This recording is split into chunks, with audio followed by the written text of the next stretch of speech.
Welcome to the Hudson Show. Coming up, what are the top things annoying Americans right now? Also, the punishment for body slamming an orca. All that and more on the way next. It is the Hudson Show from RadioU. A shorter ep today due to the Memorial Day weekend holiday, but lots of good stuff still. We'll start with this.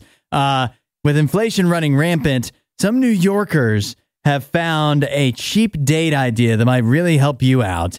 If you don't have a washing machine, that is. And that is laundromat dates. Now, of course, this probably wouldn't be something you do for a very first date. But once you guys have gone out a few times, the laundromat date, think about it. It actually makes a lot of sense.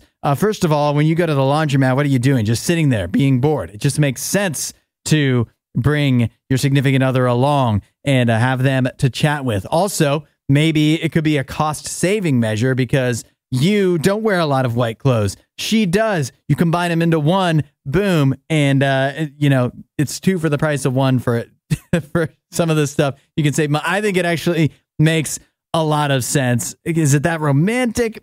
Maybe not, but you know what? It's just you guys, and you're going to get to know a lot about each other, seeing each other's dirty laundry, and then getting to chat for however long it takes to wash it all. Good episode on the way. It's the Hudson Show. What's been annoying you lately? Because I have a survey here of the top things that are annoying Americans, and I guess number one coming in at the top of the list is not that surprising. It's the cost of food and essentials was ranked as the most annoying thing by a survey of about 2,000 Americans. It just beat out, and this is another one that makes sense, politicians. About 41% of people say the politicians, they've just had enough. They've had it up to here with the politicians, which actually 41%, that feels actually surprisingly low. Some of the other things that come up high on the list of things that have annoyed us lately in the United States, the TV being too loud, constant talk about AI, and the cost of concert tickets are all high on the list of what's annoying Americans the most. Honestly, most of those things are annoying to me too. I'm just glad that I'm not on this list. Welcome to summertime. That's right. I don't care what the meteorological calendar says. We've passed Memorial Day. It is summertime. Hope you have a great one. How did Memorial Day weekend go for you? I'll tell you, for me, I give this update every year. The fireworks update this year was a strange year for fireworks in my neighborhood. And first of all, let me lead this off by saying I am not anti-fireworks. I know there's a lot of people that love to complain this time of year that people are shooting off fireworks. I've got pets. You wouldn't believe how scared Fluffy was. Come on. You got to let people have some fun. Fireworks. It's fine. But what what does ruffle my feathers is when the fireworks are going off at just unusual times. This year, and that's normal in my neighborhood, there is no unusual time because there's just always fireworks. But this year was different. This year, a few further away on Friday night, which was fine. They were far away. You could barely even, if you were in the house, you didn't even know they were going on. Saturday and Sunday night, firework free. But then we saved them. The neighbors right next to me saved them for like 10:30 last night, which is, I feel, an odd time. You don't have a job you don't go back on Tuesday? I guess that's fine. I wasn't upset. You know what? I was tired enough. I still was able to sleep through them anyways. And actually, I think that's less weird than the neighbor that was out mowing last night at 10 o'clock. You had the whole weekend. You wait till 10 o'clock. So hope you had a good Memorial Day weekend. I know outside of the fireworks, it was nice and restful for myself. Had some fun. So hopefully you did the same. You can let me know how it went at 8772 RadioU. This is Useless Knowledge. Today's Useless Knowledge question of the day. What is the oldest continually operating hamburger chain in the United States? Which fast food restaurant has served hamburgers for the longest time without ceasing over the years? They opened in 1921. Of course, this is all because of National Hamburger Day today. A lot of good guesses coming in. I even said it's not McDonald's. Didn't stop a lot of people from guessing McDonald's. That is obviously incorrect. Also, some good guesses. We see people coming in with Jack in the Box, Steak and Shake, Wendy's, In-N-Out Burger, but those are all incorrect. However, several people did get today's question correct, including Chris, Stephanie, Derek, and many others who knew that the right answer is White Castle. in 1921. They were the ones that came up with the idea to call them sliders, to make them smaller, and they also came up with the idea to stick the 5 holes in them so they would cook evenly without having to be flipped. Talking of hamburgers, do you care that during World War I, hamburgers were called Liberty sandwiches due to anti-German sentiment? Also, do you care that I was going to do a question about where hamburgers were invented, but apparently that is just too contentious because there's many states that claim that they are the founder of hamburgers, but they all date back to about the 1880s, and then hamburgers exploded in popularity in 1904 when they were served at the World's Fair in St. Louis. Think about that. Just if you were alive just over 100 years ago, the hamburger would not exist. You wouldn't even know what it is. But today, so many people and over the weekend enjoying hamburgers. It says the average person, I got a lot of info on hamburgers here, a lot of useless knowledge on hamburgers. The average person in America eats 3 hamburgers a week. Is there anything you eat that often? Probably not. Pretty impressive. The beef between humans and orcas continues. A man in New Zealand was just fined after video came out of him attempting to body slam an orca. It shows this man, he's standing on the edge of a boat. There's an orca and apparently a calf as well, an orca calf, a baby, swimming nearby in the ocean. And this guy jumps off of the boat in an attempt to possibly body slam the orca. He doesn't accomplish that, but he does claim, it's tough to tell, but he says that he touched the orca. Well, apparently you're not allowed to do that, at least in New Zealand. Orcas are protected creatures. So this guy has been fined what amounts to, it looks like about $365. And I just don't think this is fair at all. $365 for touching an orca. And what punishment are they getting for destroying our yachts? They've destroyed numerous yachts, no punishment whatsoever. And yet this guy barely touches one. $365. Make it make sense. Apparently there's a new workplace trend that employers are complaining about and employees are talking about on TikTok, even though that kind of flies in the face of what this is called. The trend, quiet vacationing. You've heard of quiet quitting. Quiet vacationing, to me, when I heard the term, I thought that's when you go to work, but you just know today is a vacation day for me. I mean, I'm going to be at work, but I'm going to phone it in. I'm not quiet quitting. I'm not going to do this repeatedly, but maybe on Friday, because let's just make it a little bit of a longer weekend mentally. Anyways, sometimes you go into work and you're already in vacation mode because you got a vacation coming up, but that's not what this is. Quiet vacationing is the act of going on vacation without putting in the proper paperwork, without letting anybody know. So you just don't show up and you do your vacation and then deal with the consequences afterwards. Because what are they going to do? Fire you? Can they really afford to do that? I'm surprised. I've never heard of anybody actually doing this until now. I'm surprised because to me, it does sound, I guess our employers are in tough spots right now. They just can't go firing people. Because to me, if you just don't show up and then the boss is like, get you on the phone, Jenkins, what are you doing? You're supposed to be here today. We got a quarterly report coming up. And you're just like, yeah, sorry, boss. I'm at Silver Dollar City in Branson. I can't make it in today.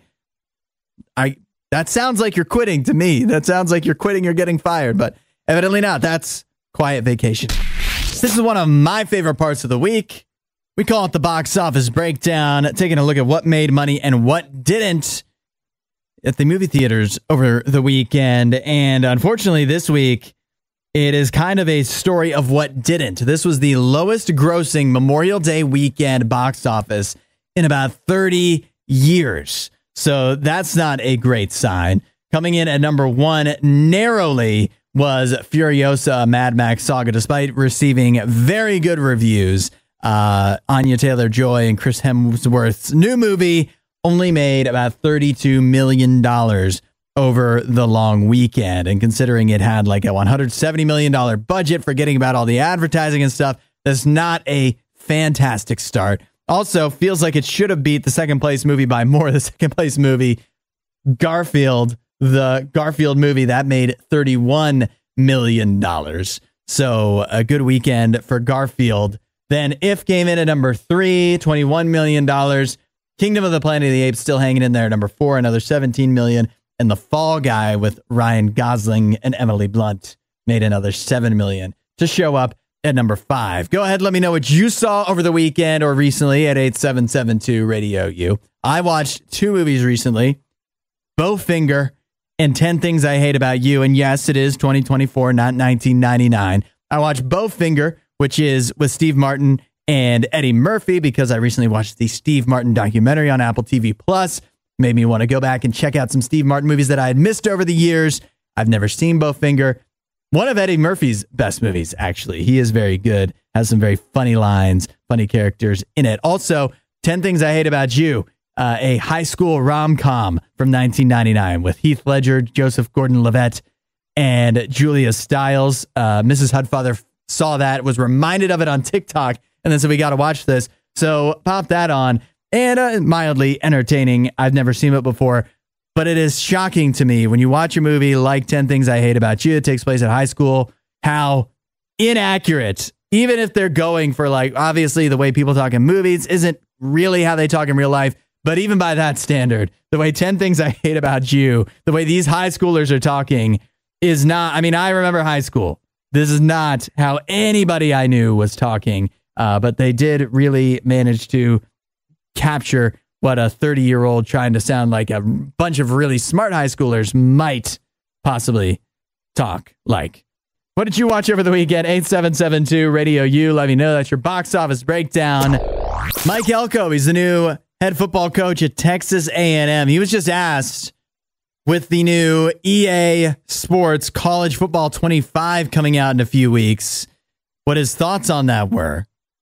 He said that in the past, in his coaching career, he's actually had to have team meetings with his players, college students, when new Call of Duties have come out, making sure to let them know, hey, it's really not wise to be staying up until 4 a.m. playing Call of Duty when you've got to be at practice, or you've got a game the next day, because apparently that has been a problem when particularly Call of Duty has come out. And so he's thinking that might be necessary when College Football 25 comes out in a couple months as well. And I think he should not only, first of all, he should not only give that talk to the players on Texas A&M's football team this year, he might need to give it to me as well. And unfortunately for Mike, head coach at Texas A&M, not only is there new College Football 25 coming out in July, but I don't know if he knows this, new Call of Duty coming out later this year. Double whammy. Over the weekend in the UK, it was the annual cheese rolling championships. You've probably seen videos of this before, where a bunch of people just stand at the top of a very, very, very steep hill.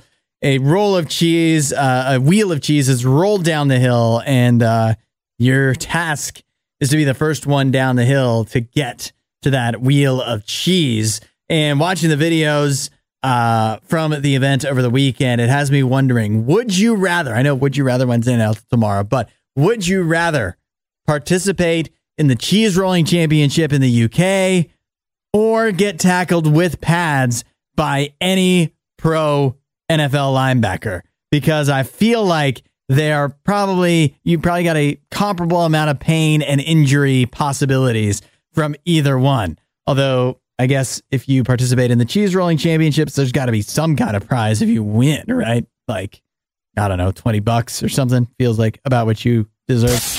It's a sad weekend in golf this past weekend. And I know what you're thinking. Maybe you don't care that much about golf, but it actually was a very tragic situation. Grayson Murray is a golfer. He was 30 years old. He withdrew from the Charles Schwab Challenge on Friday during the second round due to an illness. And it came out very shockingly on Saturday morning that he had passed away. And then it was later on confirmed by his parents that he had actually committed suicide. A very sad situation there. This is a guy who apparently had struggled with mental health and alcoholism issues. And even as recently as earlier this year, it said he had really turned a corner. He actually won a tournament back in January. It's a pretty big deal. And he said that was a big time for him, turning things around and overcoming some stuff. And then it all leads to this, where evidently he was not able to overcome the things he was dealing with. And then, of course, you see after his passing, so much support come out for him. He's a big Carolina Hurricanes hockey fan. He'd always wear red and black on Sundays to support his team. So players at the Charles Schwab Challenge on Sunday wore red and black pins to support him in honor of him. And I always realize this when somebody noteworthy takes their own life, that you see this outpouring of support. And maybe if you've ever contemplated suicide, is that something you've ever thought about, then that is something that is, in a weird way, attractive to see. And I just want to let you know that if that is you, that outpouring of support doesn't have to come after you're gone. It can come before then, that there is still an opportunity. All those people that care about you after you go care about you now as well. And if you're struggling with anything, all you need to do is reach out, which I understand that's a tough step, but there are many, many different ways you can do that. Of course, there's 988, which is the suicide and crisis hotline. You can call or text that, 988lifeline.org as well. And of course, just talking to your friends, let somebody know what you're going through, because again, they can help get you that help you need. And of course, again, it's a tough thing to admit, but maybe starting by admitting it to God and saying, hey, Jesus, I'm really struggling with this. I don't know if I want to keep on doing this, keep on living life. I need some help. And Jesus will go through that journey with you. As difficult as the journey may be from the point where you're at, it doesn't have to be a journey to the end. It can be a journey to hope, to a new life. God's ready to do that with you.